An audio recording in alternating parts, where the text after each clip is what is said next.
Bueno, el primer desafío es intentar hablar acerca de gastritis aguda y crónica en 10 minutos. Cuando uno enfrenta el problema, existe esta tabla, digamos, que aparece en los libros, que muestra una serie de causas de gastritis aguda, de gastritis crónica, cómo son las formas de presentación y cómo van mezclándose estas causas y cómo conducen a cambios histológicos crónicos como pueden ser la atrofia.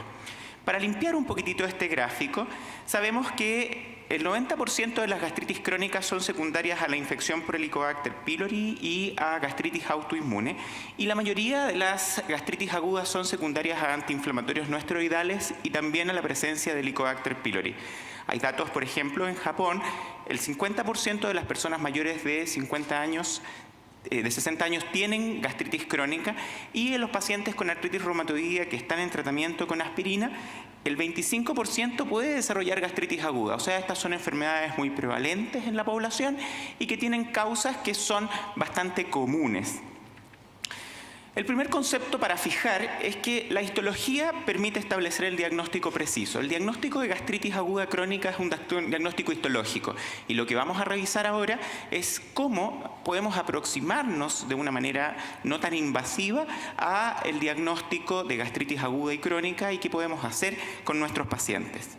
Aquí podemos ver en gastritis aguda que existen causas no específicas como la uremia, el alcohol, algunos alimentos que pueden ser irritantes, el tabaco, la radioterapia. Existen causas infecciosas que pueden ser protozoos, virus, bacterias, causas de gastritis hemorrágica aguda, pacientes críticos. Sin embargo, los antiinflamatorios no esteroidales y el Helicobacter pylori son la principal causa.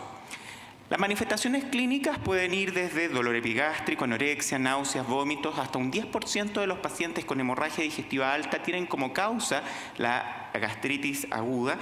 Se describe que muchos pacientes que tienen una gastritis no erosiva son asintomáticos, y estos pacientes van a ser el norte, digamos, de nuestras nuevas estrategias para poder identificar si tienen o no cambios histológicos que no son tan visibles con la endoscopía de luz blanca.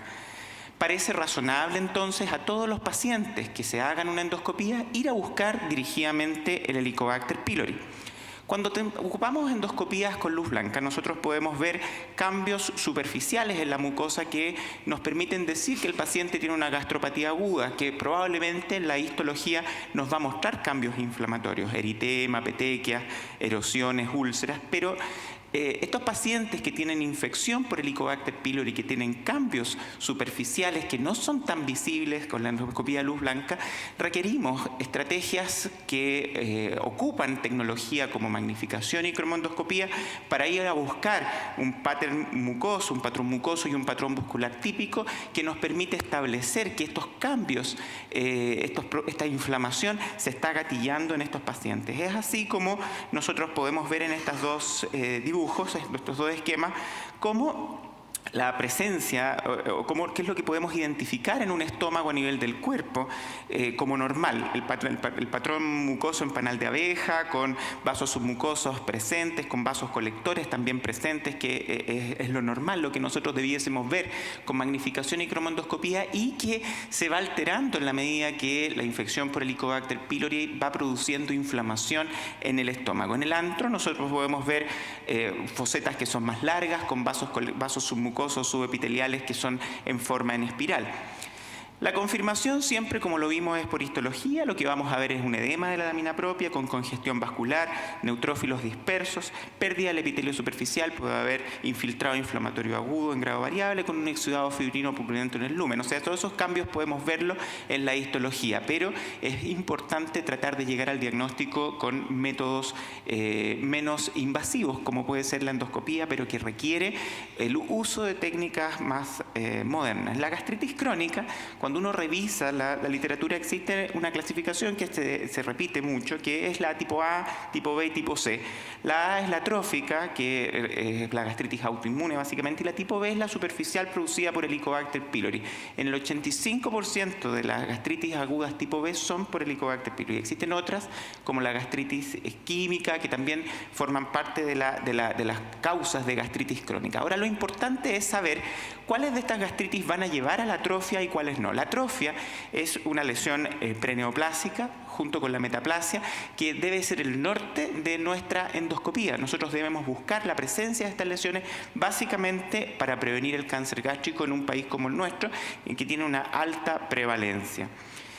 Sabemos que el 80%, más del 80% de los pacientes con infección por Helicobacter pylori van a tener una gastritis crónica atrófica y menos del 1% van a llegar a desarrollar cáncer gástrico. Pero este gráfico, que es el clásico que todos conocemos, que es la cascada fisiopatológica de Correa, que nos lleva desde una mucosa no infectada, una gastritis aguda por Helicobacter pylori, al desarrollo de enfermedades preneoplásicas y que llevan y conducen definitivamente al cáncer gástrico, debe ser el objetivo, digamos, de nuestra búsqueda en la endoscopía. Cuando uno tiene un Helicobacter pylori con gastritis crónica, una gastritis crónica por Helicobacter pylori, y lo asocia a atrofia gástrica extensa, la probabilidad de cáncer aumenta, y si hay metaplasia, aumenta aún más. Este debe ser el objetivo de nuestra endoscopía, buscar la presencia de gastritis crónica en forma dirigida, no solo con las manifestaciones clínicas. ¿Por qué? Porque habitualmente estos pacientes son asintomáticos.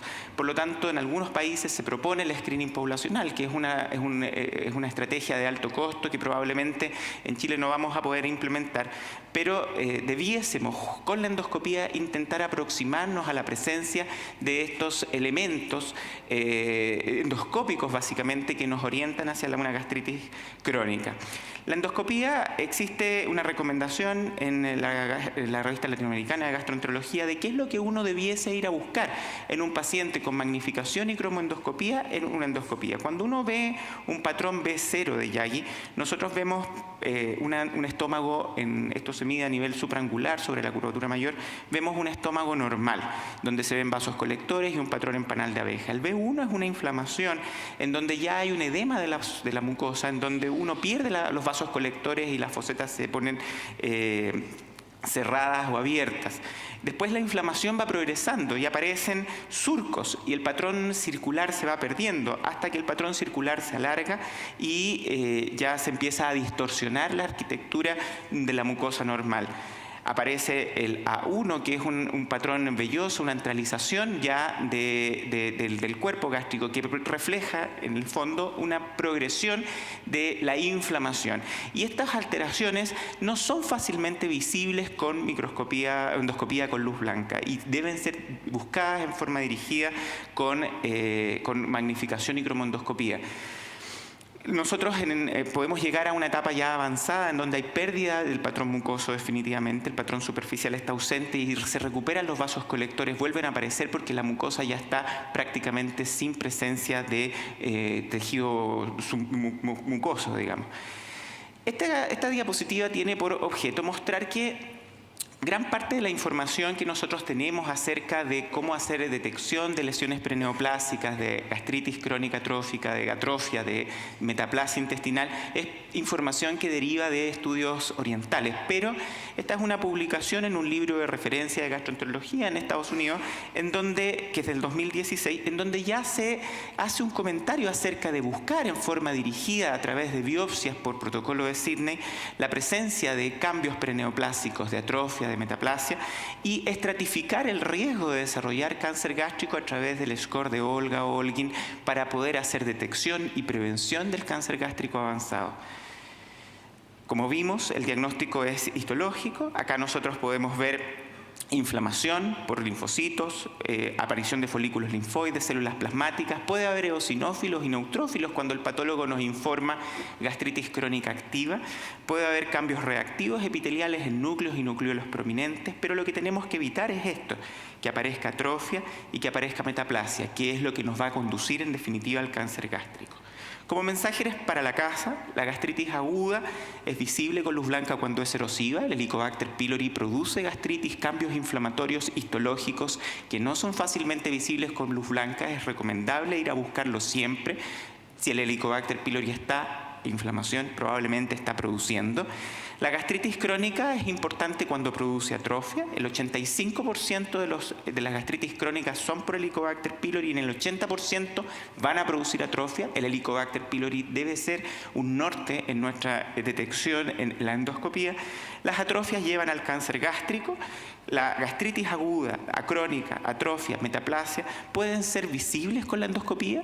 Pareciera ser que con un entrenamiento adecuado uno puede ir a ver estos cambios inflamatorios con magnificación y cromoendoscopía a través de estos puntajes. El Diyagi es el que se recomienda en Chile, pero hay muchos otros.